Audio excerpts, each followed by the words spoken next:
Hello and welcome back to FOMO No More. I'm Joy Abdullah, and today is my last episode doing a summary and a recap of the previous weeks, the tips that I've shared on how to adapt, improvise, and implement. Starting off, I wish you all a very delightful Sunday, and I hope you've had a brilliant weekend, which allows you to have high energy going into the week starting tomorrow. So let's recap what we've done across this week, the week that's just passed. So we've had three segments: adapt, improvise, and implement. In each segment, we've had four tips. To be adaptive, you need to be flexible, be aware, be in control, and be smart. To improvise, we've had four more tips too. Get workarounds, create solutions, communicate, communicate, communicate to internally as well as externally, to your people and to your customers. Collaborate to give value together on a common interest. Think digital. Everybody's online, take your message, go down to micro segments, personalize the communication, engage with heart, not with head. It helps in creating the emotional bonding. And finally, you've got cause marketing and you've got holding the family moments that help you to keep healthy productivity from an organizational perspective. All these tips under the adapt, improvise, and implement are meant to help you individually in your personal brand, in your personality, in your self leadership, as well as have an impact in your work life in any role that you are currently operating in, be it a business owner, an executive, a senior team leader, a company managing director. It helps you to look at how to take your business and take yourself forward. What does all of this in sum do? That's the whole point of this episode today. Two words: be human. We are all, at the end of the day, human beings. But here's where I flip and say it's very important to be human. When you are approaching from a commercial perspective, you've got to remember the common denominator is you are dealing with another person. Business is done by people for people, and people do the business. There is no business if their people aren't there.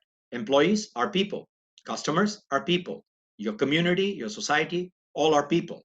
So when you come from being human, what happens is that you start with acknowledging that there's a reality that this pandemic has created. And the reality is that it's changed everything the way we know to lead life. The way we used to work, the way we used to live our life has changed. Accept and acknowledge that reality. Doing that becomes or makes you adaptive.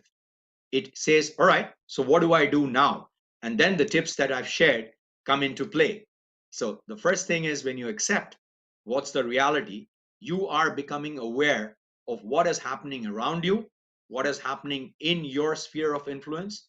You're looking at the resources that you have available and how can you create workarounds and what methodologies or actions, proactive actions can you take that will benefit, create gains for self as well as for the business. Second thing that happens when you are human and you approach this from a very human perspective, from an emotional perspective, is that you are in control of the stress, the anxiety, and the worry. Now, we all know the stress, anxiety, and worry eats us up. It's because we allow it to eat us up. You are in control of the stress and the anxiety because it's your mind thinking up of the what if negative scenarios. So if you do a proactive action, our brain is wired in such a manner that it focuses on the action, not on the think. So what happens is by focusing on the action, the what if stops. It reduces the anxiety, which in turn reduces the stress. And that frees you up to do proactive, good, value-based work that brings in business gains, that brings in a strong personal brand delivery. That's the second point. The third point is you communicate. Remember, I mentioned that communicate, communicate, communicate. You can never over communicate. And it's better, in fact, in all circumstances, to over communicate, to clarify, to explain where needed and when needed, so that you come across from a leadership perspective. You project what you're trying to do. You communicate what and why you're doing what you're doing. So it clears any gray, any misunderstandings, any assumptions, and people exactly know what is coming and why is it coming and what do they need to do and why do they need to do. So you create a pull as a leader. You create an influence that influences the perception of your team, of your employees, your customers, who then look at that and evaluate it under the interest and under the value quadrant to say, yeah, this appeals. There's benefit in this for me. I'm going to go along with this.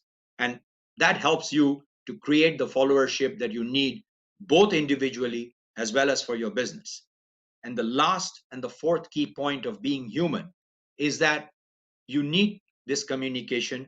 You need transparent and to be frank and authentic, to be real, because we all are human. We are all fallible. Nobody is perfect and nobody knows the solutions to everything.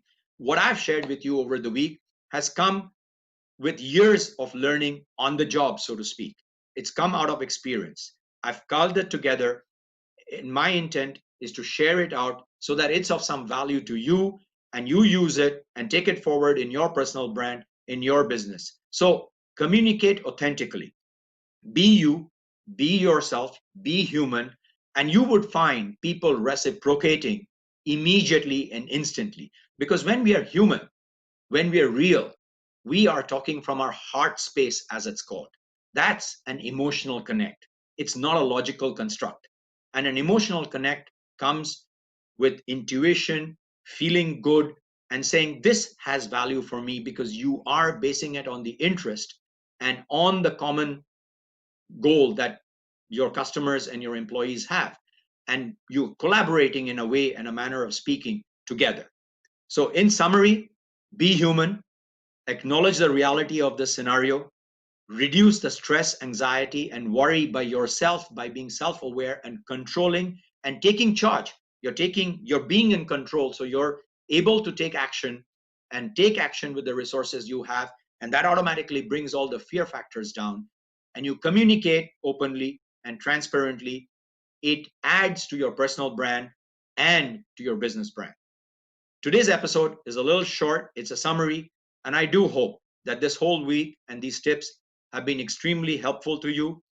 For anything further, any details, any additional information, please feel free to reach out to the FOMO No More team, and they will help you and guide you as you want. I wish you all the very best, and stay safe, stay well. We'll catch up sometime, somewhere. Have a great Sunday evening.